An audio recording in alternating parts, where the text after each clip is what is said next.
थी। 1919 का एक्ट आया, 1935 का एक्ट आया, उससे पहले 1909 का एक्ट आया। लगातार थोड़े थोड़े अंग्रेज भारत में सुधार कर रहे थे और यहाँ से जाने का जो बिगुल बजा रखा था भारत की जनता ने, तो उनको जाना ही था। लेकिन उनका बनाया हुआ जो संविधान था हमें पसंद नहीं आ रहा था। अंग्रेजों ने कहा आप अपने लिए संविधान बना लो अगर तुम लोग खुद ही सक्षम हो। और बाबा भीम, जब ये देखा गया उस संविधान सभा में कि कौन व्यक्ति सबसे काबिल है जो भारत का संविधान लिख सकता है, तो हमारे देश के जो प्रथम राष्ट्रपति थे राजेंद्र प्रसाद जी, उन्होंने देखा अंबेडकर साहब की तरफ और कहा कि आपने विश्व के ज़्यादातर संविधानों का अध्ययन कर रखा है, तो आपसे बेटर और कौन बनाएगा। तो हमें अपने आप को उस लेवल पर एजुकेटेड करना है, उस लेवल पे एजुकेशन को हासिल करना है, उस लेवल पे जागरूकता लानी है कि जब कोई देखे कि अगर बुद्ध की बात करनी है तो ये बेटा या ये बेटी, और वो किसी भी समाज का हो, उसकी रिलेवेंसी हो जाती है। इसीलिए जिस बेटे को अछूत माना गया, जिसको घड़े से पानी नहीं पीने दिया गया, आज पार्लियामेंट के अंदर उनका स्टैचू लगाने के लिए मजबूर है और लगाया है। आज उनकी जो आने वाली जयंती है 14 अप्रैल को, ये हमारी सेंट्रल गवर्नमेंट बनाने लगी है, कंपलसरी हो गया। बाबा साहब की पुण्यतिथि अभी JNU यूनिवर्सिटी के अंदर हमारा 6 दिसंबर को लेक्चर था, मैं वहाँ गई। मनाए जा रहे, बड़े बड़े इंस्टीट्यूशंस मनाने लगाए हैं। और एक वो दिन दूर नहीं है कि आप लोगों ने, हम लोगों ने मिल करके अगर इन सारी चीज़ों पर काम कर लिया तो माता सावित्रीबाई फुले जी की भी जयंती, महात्मा ज्योतिबा फुले जी की जयंती भी हर जगह मनाई जाने लगेगी। बाकी स्पेशली मैं फीमेल के लिए एक बात कहना चाहती हूँ, मेरी माता बहनें जितनी भी बैठी हुई हैं यहाँ पर और मेरे भाई भी, कि समाज तो आपके सपोर्ट में खड़ा है। आप लोगों को बराबर मेरे भाई कार्यक्रम में लेकर के आने लगे। आप लोग अगर YouTube खोलें तो इतनी दरख्वास्त है आपसे कि वहाँ पर किसी सीरियल को देखने की जगह आप माता सावित्रीबाई फुले जी के विचारों को सुने, अंबेडकर जी के विचारों को सुने। अगर आज की डेट में मेरा कोई समाज का बेटा, मेरा बच्चा, देश का कोई भी बच्चा अगर ये कहता है कि मेरे पास कोचिंग की व्यवस्था नहीं है, मैं कैसे IAS की तैयारी करूं, कैसे मैं मेडिकल की तैयारी करूं, तो YouTube पे आज की डेट में बहुत ही सस्ते में 1,000 रुपये में 9999 रुपीज़ में बहुत सारे कोर्स पड़े हुए हैं और अच्छी अच्छी कोचिंग इंस्टीट्यूट के। आपको पता होगा क्या नाम है उनका, सैनी का नहीं, रोमन सैनी ने जो बनाया है, कौन सा क्लब, अन अकेडमी पे सारे कोर्सेज पड़े हुए हैं। उस बेटे ने, रोमन सैनी ने SDM पद छोड़ दिया, IAS उन्होंने क्रैक किया। पहले वो मेडिकल में थे, एम्स से उन्होंने मेडिकल किया, फिर UPSC फर्स्ट अटेम्प्ट में क्लियर किया और उनको लगा कि सरकार हमें कितना दे सकती है और हम एक DM बन करके क्या कर सकते हैं। हमें हज़ारों बच्चों को DM बनाना है, एक नया सिस्टम खड़ा करना है। और जो स्टार्टअप उन्होंने किया, वो स्टार्टअप आप देखिए कि अन अकेडमी में आपकी बेटी या बेटा कोई भी जा करके वहाँ पर वो उस कोर्स को खरीद सकता है या लाइव उनके क्लासेस चलते हैं। एक टाइम अपना फिक्स करिए, अपने घर के कमरे में अंदर बैठ जाइए, TV बंद करिए। रिश्तेदार आ रहे हैं, लग रहा है कि मम्मी कह रही हैं कि बेटा चाय बना दो, तो कह दो मम्मी हम पढ़ाई कर रहे हैं, ये काम पापा को दे दो, पापा भी बना लेंगे चाय। ये देखिए, परिवार में इस तरीके से सिस्टम होना चाहिए। बच्चों के एजुकेशन के साथ कोई छेड़खानी नहीं होनी चाहिए। रील्स बना रही बहुत सारी बेटियां, अगर किसी के अंदर वाकई में बहुत टैलेंट है, जैसे अभी मैंने देखा लावण्या को, इतनी छोटी सी बच्ची इतना अच्छा डांस कर रही है, तो नो डाउट अगर वो आगे जाना चाहती है तो उसको डांस में आगे बढ़ा दीजिए। अगर कोई बेटा पहलवानी में जाना चाहता है उसको आगे कर दीजिए। अगर कोई बच्चा अच्छा पेंटिंग कर रहा है तो उसमें भी करिए, अगर कोई एक्टिंग कर रहा है तो उसमें भी, क्योंकि भागीदारी हर जगह बनानी चाहिए। क्योंकि नैरेटिव जो होता है किसी भी देश का, वो बॉलीवुड इंडस्ट्री में भी लोग बनाते हैं। अगर आपने देखा कि बॉलीवुड से जो फिल्में अभी तक बनती थी वो किस तरीके की मूवी बन रही हैं कि उसमें हमेशा दिखाया जा रहा है कि पर्टिकुलर वर्ग का व्यक्ति जो है वो हमेशा राजा के रूप में, लीडर के रूप में दिखाया जाएगा, और बाकी इस देश की जो बहुत बड़ी आबादी है उसको कैसे दिखाया जाएगा नीचे बैठा हुआ गमछा हिला रहा है, ज़मीन पर अंगूठा लगवा लिया, ये सब क्या है? ये मानसिक रूप से उभरने ना देने का वो एक सिस्टम वो भी है। लेकिन अगर हमारे अपने लोग पहुंचेंगे, कोई डायरेक्टर बनेगा, कोई प्रोड्यूसर बनेगा, तो फिल्में भी किस पर बनना शुरू होंगी? महात्मा ज्योतिबा फुले जी के संघर्षों पर, उनकी सामाजिक क्रांति पर। तो हमें वहां पर भी पहुंचना है। हर जगह भागीदारी जरूरी है। और जितने भी हमारे यहाँ पर बच्चे बैठे हुए हैं, बेटियाँ बैठी हुई हैं, उनसे स्पेशली मेरा ये अनुरोध है, आपका इंटरेस्ट जिस चीज़ में है उसमें आप आगे बढ़िए। और गार्जियन से ये मेरी रिक्वेस्ट है कि अगर आपका बच्चा चाहता है कि वो IAS ना बन करके एक बहुत अच्छा पेंटर बनना चाहता है तो उसको सपोर्ट करिए। अदरवाइज वहाँ पर उसका टाइम बर्बाद करवाएंगे, आपका पैसा भी जाएगा, समय भी बच्चे का जाएगा, बच्चा भी आपका डिप्रेशन में जा सकता है, क्योंकि कंपटीशन का टाइम है और ये सिचुएशन क्रिएट होती है। तो ये सारी चीज़ें ज़रूरी हैं। और फिर देखिए कि मेरा ये मानना है कि महात्मा ज्योतिबा फुले जी और माता सावित्रीबाई फुले जी से भी एक कदम आगे जो आज के समय में चीज़ें रिलेवेंट हैं, उस पर काम करने की आवश्यकता है। और अगर उस पर काम हो जाएगा तो इनकी जयंती मनाना हम लोगों के लिए सार्थक हो जाएगा। आप सभी लोगों का बहुत बहुत शुक्रिया, क्योंकि बहुत सारी लॉजिकल बातें राजकुमार सैनी सर बोल करके गए हैं। मैं उनको टच नहीं करूंगी ज़्यादा उन बातों को, क्योंकि मुझे लगता है कि अगर मेरे सामने किताब आई हुई है, एक मुकदमा आया हुआ है किसी के मर्डर का, तो मुझे फोकस करना होता है कि क्या इसमें कैसे कर दूं कि क्लाइंट को हर हाल में रिलीफ मिल जाए। अगर आप डॉक्टर हैं, वहाँ पर आप जितना हो सके डेप्थ में जाकर के लोगों के रिसर्च, डॉक्टर्स के रिसर्च, यूनिवर्सिटी कोलंबिया के रिसर्च, हार्वर्ड के रिसर्च पढ़ करके इतना काबिल बना लीजिए कि इन सारी चीज़ों को सोचने का मौका ही नहीं मिले, आपकी प्रोग्रेस अपने आप हो जाएगी। तो बस इतनी ही बातें करूँगी, फिर भी मैंने बहुत समय ले लिया है। आप सभी का बहुत बहुत शुक्रिया। देखिए आप लोगों ने तो खाना खा लिया है, लंच कर लिया कोई दिक्कत नहीं, मैं भी अपने घर से हैवी नाश्ता लेकर के निकली थी। आप सभी भाइयों का, मेरी माताओं बहनों का बहुत बहुत शुक्रिया, और जल्दी आप लोगों से मिलेंगे। और मेरा भी एक ट्रस्ट है, समृद्ध भारत ट्रस्ट, जिसका एक कार्यक्रम मैं कॉन्स्टिट्यूशनल क्लब में कराऊंगी। कुछ मेरे भाइयों तक तो ज़रूर मेरा इनविटेशन पहुंचेगा, सबके नंबर नहीं पता है, नाम नहीं पता है, लेकिन जिसको भी पता चलेगा, आप लोगों से मेरा हाथ जोड़ के अनुरोध है, आइएगा ज़रूर। वहाँ पर भी कोशिश है कि हम देश की राष्ट्रपति को बुलाएं उस कार्यक्रम में, वो हमारी चीफ गेस्ट रहेंगी, और आप लोगों के सहयोग से मेरा वो कार्यक्रम सफल होगा। और मिलकर के इस देश को आगे ले जाना है, समाज तो अपने आप आगे हो जाएगा। आप सभी का बहुत बहुत शुक्रिया। जय हिंद, जय भारत। दिया कंपेयर करके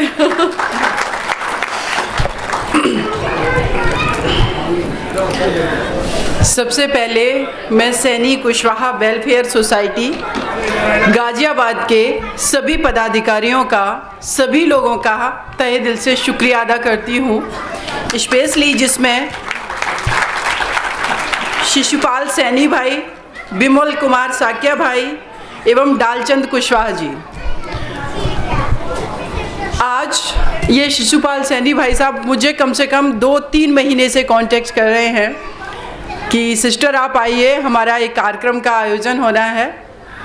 और हालांकि थोड़ा सा समय व्यस्त रहता है, लेकिन जब आप लोगों से, समाज के अपने लोगों से मिलने की बात आती है, तो शायद ही कोई कार्यक्रम है जो अछूता छूटता होगा जहां मैं ना पहुंचूं।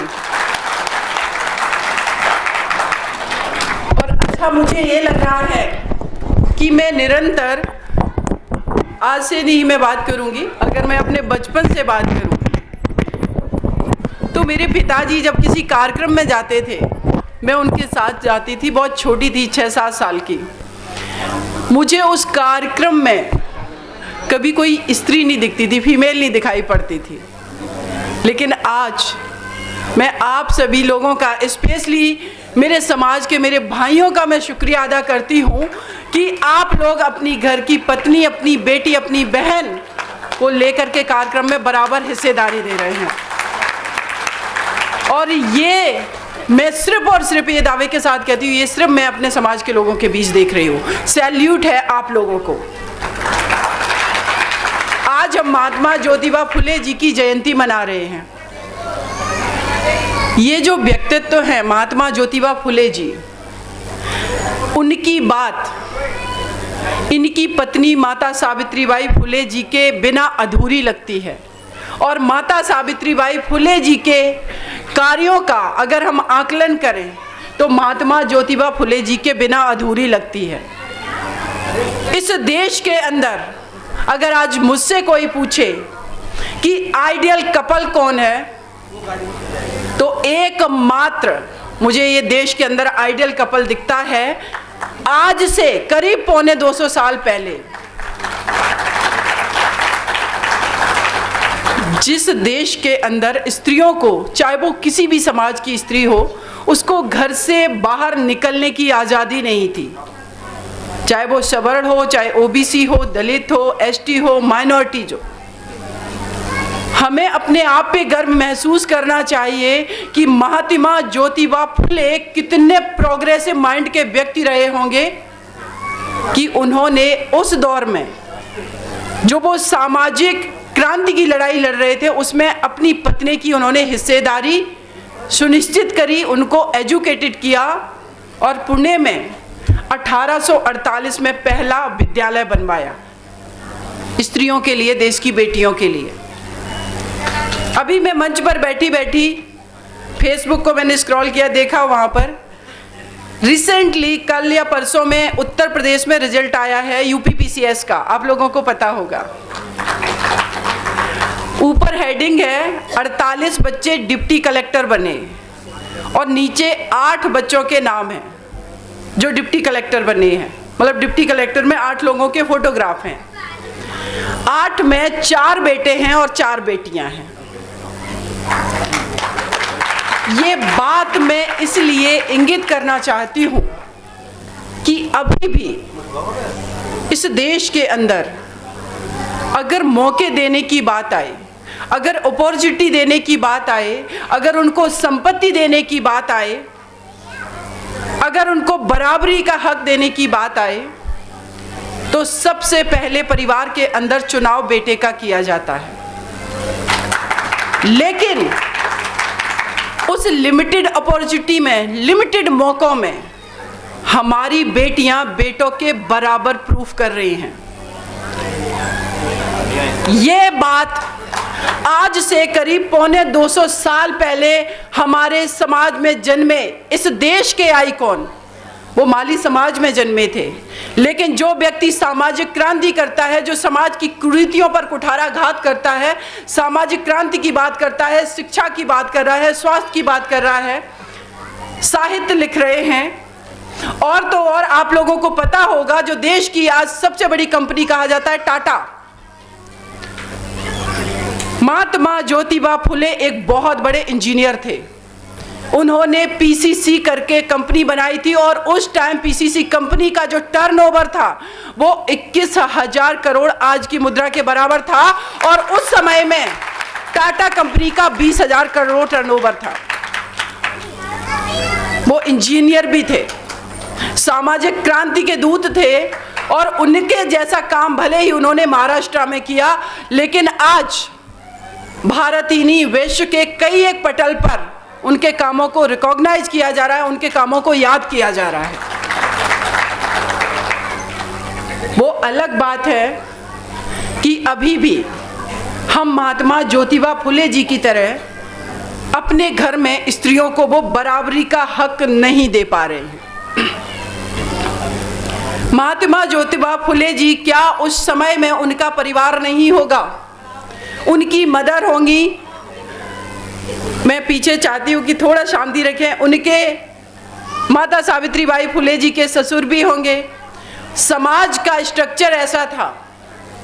आज जब कोई हमारी बेटी, कोई हमारी बहन पर्दे को इग्नोर करना चाहती है, वो चाहती है कि सलवार सूट पहने, तो बहुत सारे हमारे भाई कहते हैं कि तुमने माँ का सम्मान नहीं किया, पिता की बात नहीं की, हमारे घर में साड़ी पहनना कंपलसरी है, सूट नहीं पहन सकती हो, जीन्स नहीं पहन सकती हो। आप एक बार कल्पना करिए उस दौर में महात्मा ज्योतिबा फुले जी कैसे लड़े होंगे, ये लड़ाई कितनी कठिन रही होगी, लेकिन वो निडर थे, वो समझ रहे थे चीजों को कि जो स्त्री एक सिर्फ डिफरेंट जेंडर होने के वजह से, बॉडी स्ट्रक्चर डिफरेंट होने के वजह से उसके मानवाधिकारों को कैसे छीना जा सकता है। वो भी एक इंटेलिजेंट ब्रेन रखती है, वो भी आपके परिवार की सदस्य है, वो भी उन सारी चीज़ों को प्रूव कर सकती है, और जब जब मौका मिला तो प्रूव किया। माता सावित्रीबाई फुले इस देश की पहली महिला शिक्षिका बनी। और आज जब हम लोग, हमारे ही देश के सत्ताधीन लोगों ने उनको इग्नोर कर दिया, लेकिन जो गूगल पर डूडल बन करके आता है, आप लोग जानते होंगे, जो भी हमारे टेक्निकल भाई हैं और बच्चे हैं समझते हैं, उस डूडल में माता सावित्रीबाई फुले जी की जयंती पर एक पल्लू दिखाया गया, और उस पल्लू में वो कम से कम बहुत सारे बच्चों को लिए हुए हैं, और उसमें लिखा शिक्षा की देवी। ये वैश्विक स्तर पर डूडल गूगल पहचान रहा है, लेकिन मेरे देश के अपने लोगों ने देश की प्रथम शिक्षिका को इग्नोर कर दिया। लेकिन आज इस सभागार में अगर महात्मा ज्योतिबा फुले जी की जयंती मनाई जा रही है, माता सावित्रीबाई फुले जी की जयंती मनाई जाने लगी है, उनकी पुण्यतिथि मनाई जाने लगी है, तो वो दिन दूर नहीं है कि इस एक आइडियल कपल को, इस आइडियल जोड़े को जल्दी से जल्दी भारत रत्न भी सरकार को देना पड़ेगा।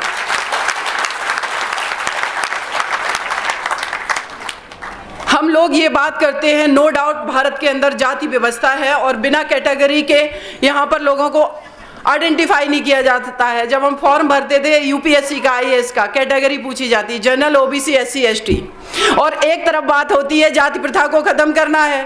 भाई कैटेगरी तो सरकार की देन है आज के डेट में, जिसमें आप पूछते हैं कि आप किस जाति से आ रहे हैं, आप किस वर्ग से आ रहे हैं, तो फिर उस वर्ग की जब बात होगी तो माता सावित्रीबाई फुले, महात्मा ज्योतिबा फुले जी भले ही माली समाज से आ रहे थे, लेकिन वो काम उनका था, वो देश के लिए कर रहे थे। अभी राजकुमार सैनी सर बोल करके गए मंच पर, अगर हम चंद्रगुप्त मौर्य जी की बात करें, अगर हम सम्राट अशोक की बात करें, हमने भले ही उनको कहा कि वो, हम उनके वंशज हैं, वो हमारे पूर्वज थे, लेकिन आप सभी लोग जानते हैं कि असलियत क्या है।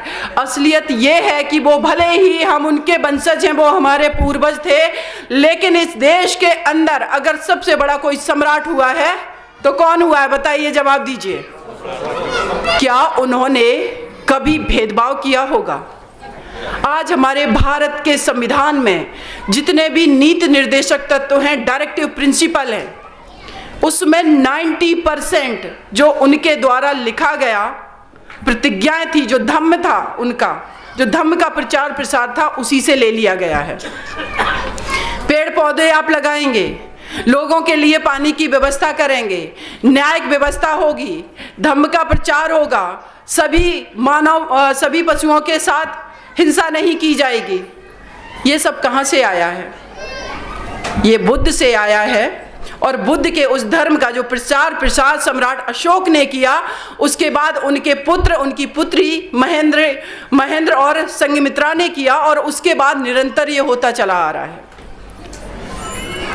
हमारे बच्चों को, हमारे अपने भाइयों को, हम लोगों को अपने आप पर गर्व महसूस करना चाहिए कि अगर हम शाक्य वंश के हैं तो शाक्य मुनि गौतम बुद्ध आज से बहुत साल पहले, 2500 साल पहले ये बात बोल करके चले गए कि एक ही चीज आगे आने वाले समय में एग्जिस्ट करेगी, वो है मानवतावाद। अगर आपने मानवता को खतरे में डाला आर्टिफिशियल डेवलपमेंट करके, तो ये प्रकृति आप पर ही अटैक करेगी। उसका उदाहरण अभी कोरोना काल जो चला, वो बहुत बड़ा एग्जाम्पल था। लोग लोगों की हत्या कर देते हैं प्रॉपर्टी के लिए। लोग अमेरिका की अगर बात करें, वो कहते हैं कि हमने डेवलपमेंट कर लिया, बड़ी बड़ी बिल्डिंग बना ली, अंतरिक्ष में पहुंच गए, नासा जैसा उनके पास संस्था है, लेकिन कोरोना की वैक्सीन बनाने में भी उनको सालों लग गए। यही तो बात बुद्ध समझा रहे थे कि असल मायने में आप समझिए कि अल्टीमेट आपका गोल क्या है। अल्टीमेट अगर आपका गोल डेवलपमेंट, बड़ी बड़ी बिल्डिंगें बनाना है, तो मुझे लगता है ये एक कंट्री के डेफिनेशन में आ सकता है कि देश की इकोनॉमी आगे आ जाए, लेकिन असल में अगर आपने मानवतावाद को पीछे छोड़ करके ये सब किया तो एक दिन पूरी समस्त प्रकृति, पूरा विश्व खतरे में पड़ जाएगा। और ये विचार आज नहीं तो बुद्ध के विचार कल दोबारा कुछ टाइम के लिए भले ही उनको दबा दिया गया, उनकी रिलेवेंसी को कम किया गया, लेकिन वो दोबारा से आएंगे। अमेरिका में आप लोगों को पता होना चाहिए, मानसिक बीमारी को आपातकाल घोषित कर दिया गया। अगर वहाँ पर अच्छी एजुकेशन, अगर वहाँ पर इंडस्ट्रियल डेवलपमेंट, अगर वहाँ पर अमेरिका पूरे विश्व को कंट्रोल करने की जो कोशिश करता, अगर ये सारी चीज़ें सब कुछ थी, तो लोग मानसिक रूप से बीमार क्यों होने लगे? उसके पीछे कारण है सेपरेशन, उसके पीछे कारण है न्यूक्लियर फैमिली, एकाकी परिवार। मुझे नहीं पता मेरे गांव में परिवार में जब मेरी जॉइंट फैमिली थी कब मैं इतनी बड़ी हो गई पल बढ़ करके। उसके पीछे कारण ये था कि मोहल्ले में भी मेरी दादी जो दूर की थी वो भी मुझे खिलाती थी। एक घर की माँ है वो किसी भी तरीके से परेशान नहीं रहती थी। तो जॉइंट फैमिली, उनके इमोशंस, उनकी फीलिंग्स, उनकी भावनाओं को समझ करके, और जो हमारे बड़े बुजुर्ग हैं वो भी इस चीज़ को समझें कि बच्चे अगर फ्रीडम चाह रहे हैं, वो दुनिया को समझना चाह रहे हैं, वो निकलना चाह रहे हैं, तो उनको बाउंड ना करें, उनको समझाएं, उनको संस्कार दें, लेकिन उनको बाउंड ना करें। क्योंकि इन सारी चीज़ों से ही आपके परिवार का डेवलपमेंट सुनिश्चित होगा, और परिवार और समाज, और चाहे वो फिर किसी समाज का नाम आ जाए और फिर वो देश आगे बढ़ता है। दूसरी मैं बात करूंगी कि जो राजकुमार सैनी सर ने बहुत सारी बातें की पॉलिटिकल भागीदारी की। मेरा ये मानना है कि किसी भी देश को उठा करके आप अगर उसकी पॉलिटिक्स को अंडरस्टैंड करेंगे या भारत की पॉलिटिक्स को अंडरस्टैंड करेंगे, हम जिनकी भी आलोचना कर रहे हैं आज, अगर हम किसी के धर्म पर कुठाराघात कर रहे हैं और सार्वजनिक मंच पर ये कर रहे हैं, तो मेरा ये मानना है कि किसी धर्म ग्रंथ से, किसी की आइडियोलॉजी से अगर आपको प्रॉब्लम है, तो बजाय उसकी आलोचना करने के आप उसमें बिलीव करना बंद कर दो। अगर आप आलोचना करेंगे, आप अपना समय, अपनी एनर्जी, अपना पैसा भी लगाएंगे, आप अपना वक्त बर्बाद करेंगे। वो वक्त आप सही डायरेक्शन में लगाइए। जितना आलोचना हम दूसरों की चीज़ों के लिए कर रहे हैं, उतना ही अगर हमने वक्त अपनी पॉजिटिव चीज़ों को आगे फैलाने में कर लिया, तो मुझे लगता है कि हमारी एक्सेप्टेंस बनेगी। किसने कब क्या कहा था? जिन्होंने कहा था वो अब नहीं कह रहे हैं, क्योंकि वो रिलेवेंट नहीं है। वो लॉजिक के आधार पे, तर्क के आधार पर वो चीज़ें गॉड हो चुकी हैं, हम नहीं जस्टिफाई कर सकते, इसीलिए सर्व समाज की बात होने लगी है। लेकिन जब हम उन बातों की आलोचना करना शुरू करते हैं, तो फिर वो लोग जस्टिफाई करना शुरू करते हैं। और इसमें जो सही डायरेक्शन में डिबेट और डिस्कशन इस देश के डेवलपमेंट की, एजुकेशन की, हेल्थ की होनी चाहिए, वो नहीं हो करके वो किन मुद्दों पर सिमट के रह जाती जो वाकई में इनरिलेवेंट मुद्दे हैं। और इन इनरिलेवेंट मुद्दों के वजह से क्या होता है, जो हमारे पॉलिटिशियन भी हैं, आप एक बार सोचिए कि बिलीव जो है, जो आस्था है, हमारा भारत का संविधान कहता है कि आपको धर्म की आज़ादी है। हो सकता है ये बात कुछ लोग इससे डिसएग्री करें मेरे भाई। जब धर्म की आज़ादी है तो मुझे अपना धर्म मानने की आज़ादी है, स्वतंत्रता है, तो किसी और को भी अपना धर्म उसी स्वतंत्रता के साथ, आस्था के साथ मानने की आज़ादी है। लेकिन उसमें जो कुरीतियां हैं उस पर बात होनी चाहिए, लेकिन व्यक्ति विशेष पर कुठाराघात नहीं करना चाहिए। ये मैं पॉलिटिकल मंच की बात कर रही हूँ। अगर आप करेंगे तो जो समाज अपने धर्म में बिलीव रख रहा है, आस्था रख रहा है, वो आपके साथ नहीं जुड़ेगा, नहीं जुड़ेगा, वोट नहीं देगा, आपकी पॉलिटिकल भागीदारी नहीं होगी। हम लोग डिफरेंशिएट नहीं कर पा रहे हैं कि हमारे मुद्दे एक्चुअल में है क्या। हमारे जिस मोहल्ले में हम रहते हैं, कोई मुस्लिम है, कोई क्रिश्चियन है, कोई हिंदू है, कोई और एक और चीज़ मैं कहना चाहूँगी, हिंदू कोड बिल जिसमें लिखा हुआ है हिंदू मतलब बुद्ध, जैन और 2 और समाज हैं, सिख, 3-4, इनका बुद्ध अभी भी हिंदू ही है। आपने संविधान, अगर इंडिविजुअली इसको आप रिलीजन बनाना है तो आप सुप्रीम कोर्ट ऑफ इंडिया में एक पिटीशन फाइल करिए, तब आपकी काउंटिंग होगी, अदरवाइज तो आपको हिंदू ही कंसीडर किया जाएगा। तो जो बहुत बड़ी आबादी है जो बिलीव रख रही है उन चीज़ों में, अगर आप उन पर कुठाराघात सार्वजनिक रूप से कर रहे हैं, वो समाज आपको नेग्लेक्ट कर देगा। तो जो बातें हमारे देश के लिए, बच्चों के लिए एजुकेशन पे होनी चाहिए थी, हेल्थ पर होनी चाहिए थी, देश की भागीदारी पर होनी चाहिए थे, वहाँ पॉलिसी मेकिंग में अगर आप नहीं पहुँचेंगे तो आप इस देश की 50% जो आबादी की बात करें उसके लिए आप पॉलिसी मेकिंग नहीं कर सकते। उनको आपको क्या देना है, कौन सी योजनाएं बनानी है, कौन सी योजनाएं नहीं बनानी है, उसकी आप बात कैसे करेंगे। इसीलिए आपने देखा होगा, देखिए मैं किसी की तारीफ नहीं कर रही हूँ, लेकिन एक बात के तरफ मैं इशारा जरूर करूँगी। नरेंद्र मोदी जी इस देश के प्रधानमंत्री हैं। जब से वो मुख्यमंत्री बने या जब से वो पॉलिटिक्स में आए, उनके जिसने भी अभी तक के भाषण सुने, कोई मेरा भाई ये बता दे कि उन्होंने कभी ये कहा हो कि मैं मोदी समाज से आता हूँ। इसका मतलब है पॉलिटिक्स के लिए सिर्फ जाति जरूरी नहीं है, उसके लिए आपकी यूनिटी, आपका मैनेजमेंट, आपकी स्ट्रेटजी, ये सारी चीज़ें बहुत ज़रूरी हैं। दूसरी अगर बात करें बिहार की, बिहार में कितनी संख्या है, अगर नीतीश कुमार सर के समाज की बात करें तो 2% ओनली। कितने बार मुख्यमंत्री बन चुके हैं, कैसे? मैं नहीं कुछ भी कहूँगी आप लोगों को, बस मैं इतना कह रही हूँ कि ये सवाल मंच पर बैठे, सभागार में बैठे मेरे बुद्धिजीवी भाइयों बहनों के ऊपर मैं छोड़ना चाहती हूँ। इसका मतलब है कुछ और भी ज़रूरी है, और हमारा इतिहास तो इतना गौरवान्वित हमें करने वाला इतिहास है कि जिसको हम कहीं भी जस्टिफाई कर सकते हैं, लेकिन बिना दूसरे के भावनाओं को ठेस पहुंचाए, ये बहुत आवश्यक है। हम जब पॉलिटिक्स में उतरते हैं तो हम देश की बात कर रहे हैं, जब हम पॉलिटिक्स में उतर रहे हैं तो यहाँ एंटायर कम्युनिटी, हर भाषा बोलने वाले व्यक्ति की बात करनी है, हर किसी के कल्चर का सम्मान करना है। चाहे वो साउथ इंडिया में वहाँ पर कहीं कन्नड़ बोली जा रही, कहीं मलयालम बोली जा रही, बिहार में भोजपुरी बोली जा रही है, कहीं पंजाबी बोली जा रही है। हम गर्व करते हैं सिर्फ हिंदी पर, और जबकि ये सारी भाषाएं, करीब 18 भाषाएं जो हैं हमारे भारत के संविधान में समाहित हैं। तो वो व्यक्ति जो केरल में रह रहा है, तमिलनाडु में रह रहा है, उड़ीसा में रह रहा है, वो भी मेरे भारत का हिस्सा है। तो हमें तो उसके बारे में भी सोचना है।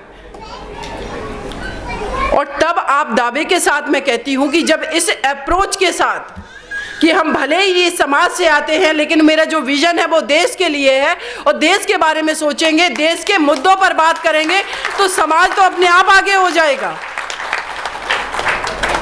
निर्भया केस जब मैंने लड़ना शुरू किया, मुझे नहीं पता था वो बेटी के समाज की है।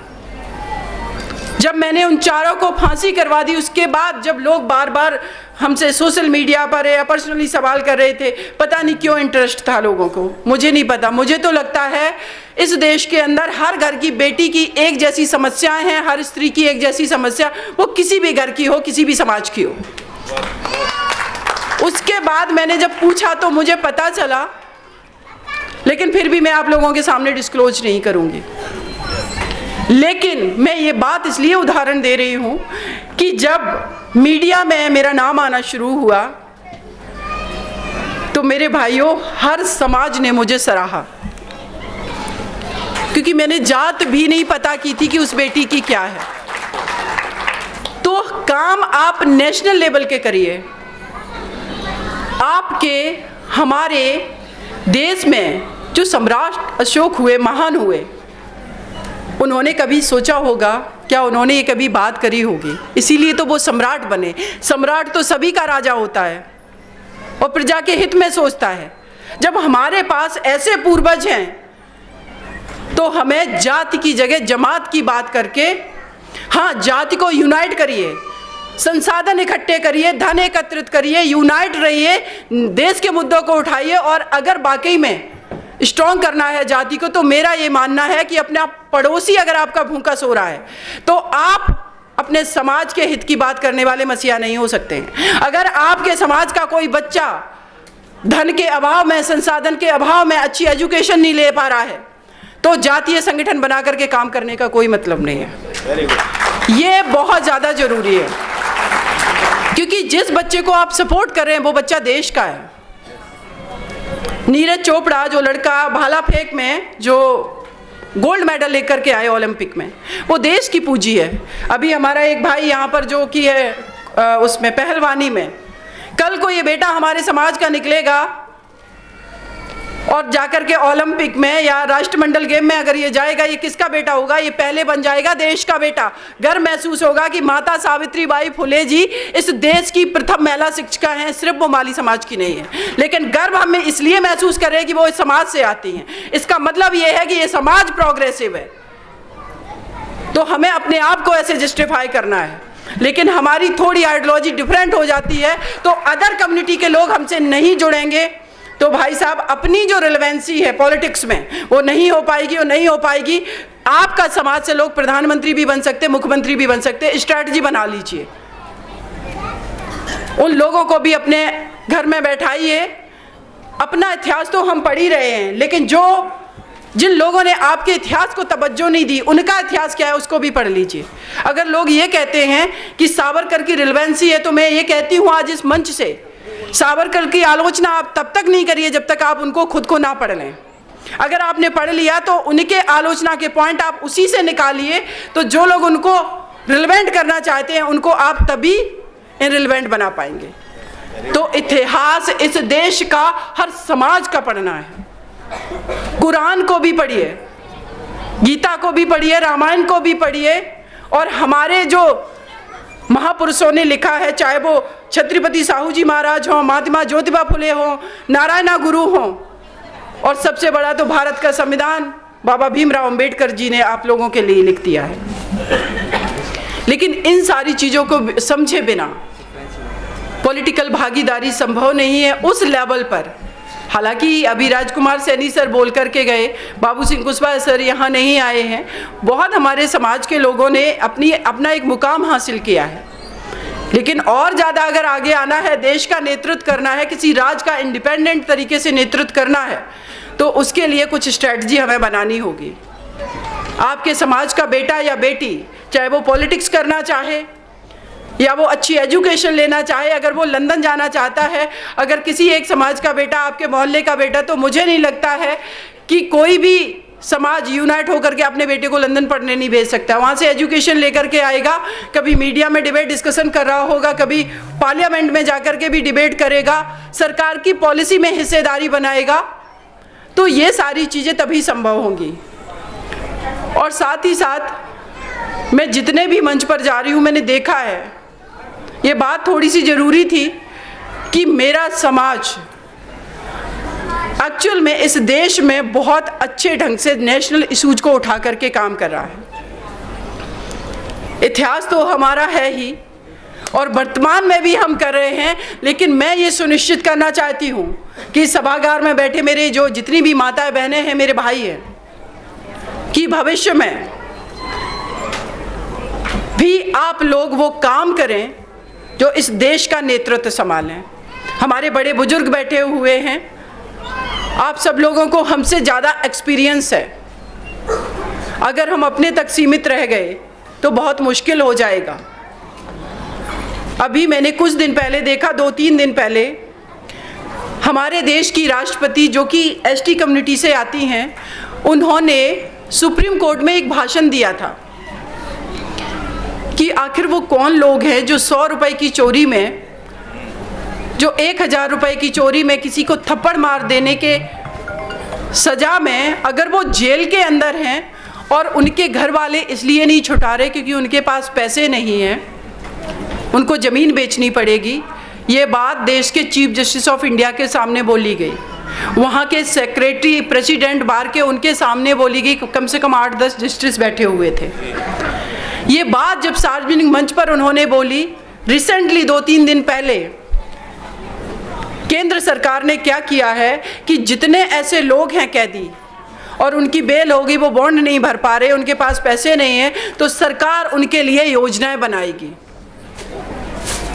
ये प्रोग्रेसिव अप्रोच, ये पॉलिसी मेकिंग तक हमारा पहुंचना बहुत ज़रूरी है। और ये हम तभी पहुंच पाएंगे कि अगर इस मंच पर 10 समाज के बच्चे खड़े हुए हैं, वो भी आगे बढ़ें, लेकिन हम और कितना बेटर करें कि हम अपने कंधों पर अपने देश की जिम्मेदारी ले लें, जैसे सम्राट अशोक ने ली थी, चंद्रगुप्त मौर्य ने ली थी। जिस दिन ये भावना हमने अपने बच्चों के अंदर पैदा कर ली, ये देखो कितना मुस्कुरा रहा है बच्चा, मुझे पता है कि आप भी ऐसे ही करेंगे। जिस दिन ये जिम्मेदारी ले ली, ये समाज, तो लोग गौरव महसूस करेंगे कि समाज से आ रहे हो। पूछेंगे मुझसे, लोग बार बार पूछते हैं कि आपका टाइटल क्या है, उनको विश्वास नहीं होता है, बार बार वो कुशवाहा लास्ट में डंडा वाला जो है वो मतलब बिलीव नहीं करते हैं। क्यों नहीं हम हो सकते भाई? माता सावित्रीबाई फुले जिन्होंने पहला विद्यालय बनवा दिया, तो क्या सीमा कुशवाहा एडवोकेट भी नहीं बन सकती? क्या सीमा कुशवाहा, जिस माता सावित्रीबाई फुले ने पौने 200 साल पहले महिलाओं के लिए 1848 में एक विद्यालय बनवा दिया, तो क्या आज मेरे अंदर ये क्षमता विकसित नहीं कर सकती कि मैं अपने देश की स्त्रियों को एक सबसे अच्छी भारत की यूनिवर्सिटी देख सकूं? अगर मैं ये नहीं कर सकती तो मुझे नहीं लगता है कि अपने पूर्वजों की किसी बात को भी हमें करना चाहिए। और आज इस सभागार में मेरे जितने भाई बैठे हुए, मेरे बड़े बुजुर्ग माताएं बहनें बैठी हुई हैं, मेरा ये सपना है कि इस देश को मैं इस भारत की सबसे बड़ी महिलाओं की एक यूनिवर्सिटी दे करके ही इस जीवन से जाऊंगी।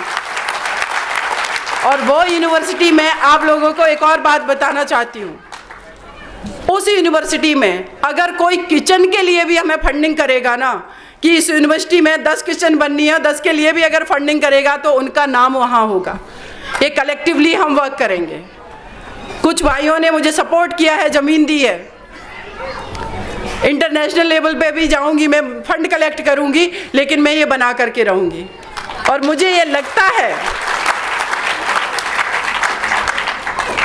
उस दिन ये सार्थक हो जाएगा कि हाँ, हमें गर्व महसूस करती हूँ महात्मा ज्योतिबा फुले पर, माता सावित्रीबाई फुले जी पर, और भारत का सबसे बड़ा संविधान लिखने वाले बाबा भीमराव अंबेडकर जी पर।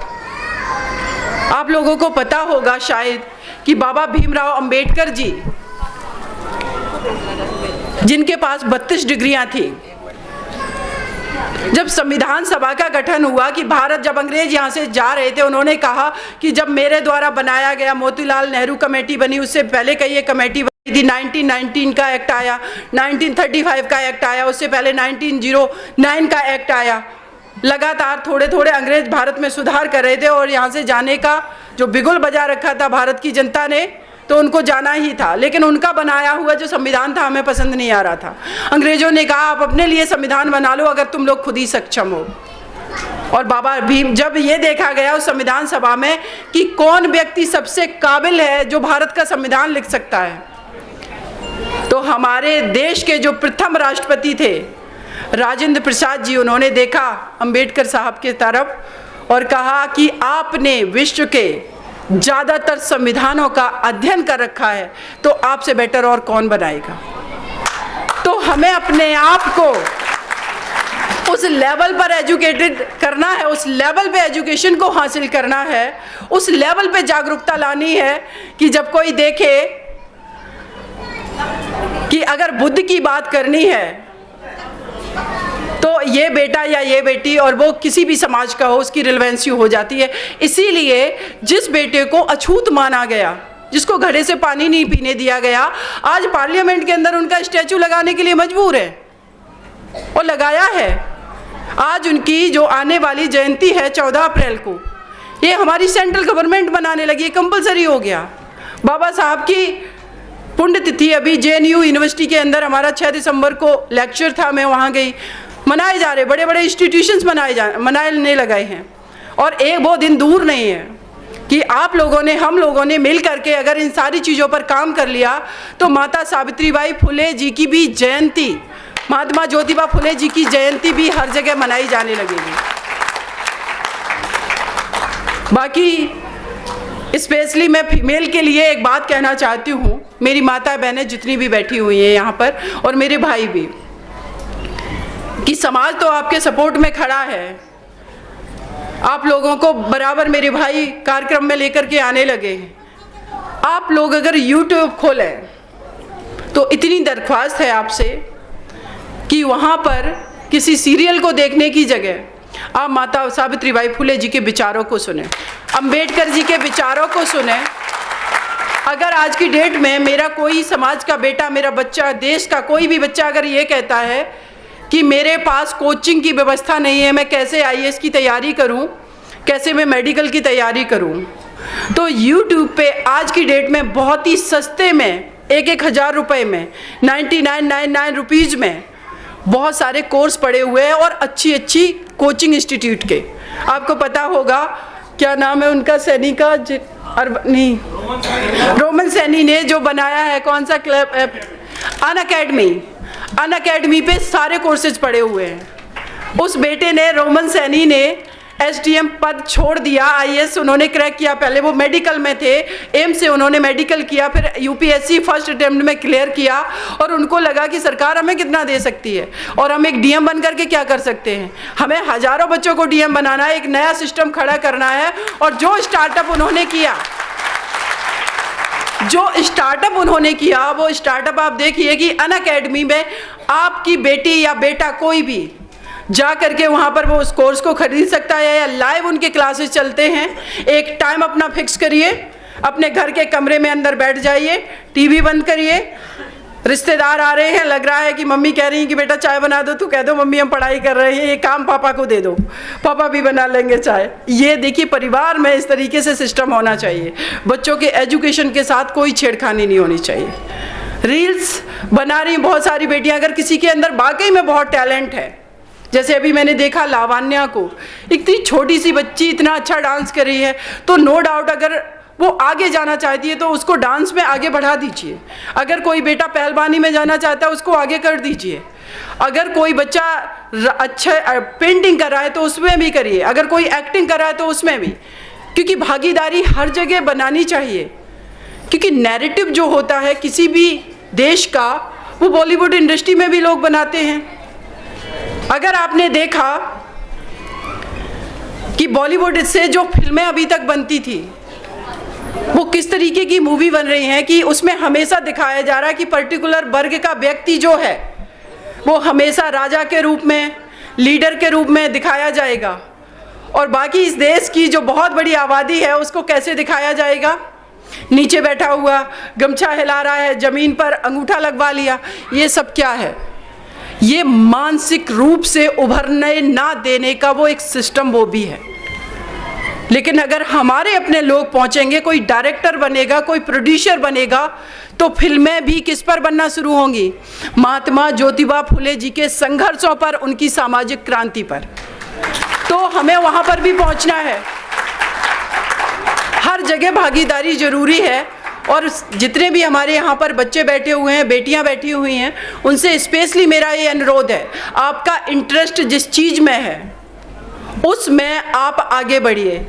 और गार्जियन से ये मेरी रिक्वेस्ट है कि अगर आपका बच्चा चाहता है कि वो IAS ना बन करके एक बहुत अच्छा पेंटर बनना चाहता है तो उसको सपोर्ट करिए। अदरवाइज वहाँ पर उसका टाइम बर्बाद करवाएंगे, आपका पैसा भी जाएगा, समय भी बच्चे का जाएगा, बच्चा भी आपका डिप्रेशन में जा सकता है, क्योंकि कंपटीशन का टाइम है और ये सिचुएशन क्रिएट होती है। तो ये सारी चीज़ें ज़रूरी हैं। और फिर देखिए कि मेरा ये मानना है कि महात्मा ज्योतिबा फुले जी और माता सावित्रीबाई फुले जी से भी एक कदम आगे जो आज के समय में चीज़ें रिलेवेंट हैं, उस पर काम करने की आवश्यकता है। और अगर उस पर काम हो जाएगा तो इनकी जयंती मनाना हम लोगों के लिए सार्थक हो जाएगा।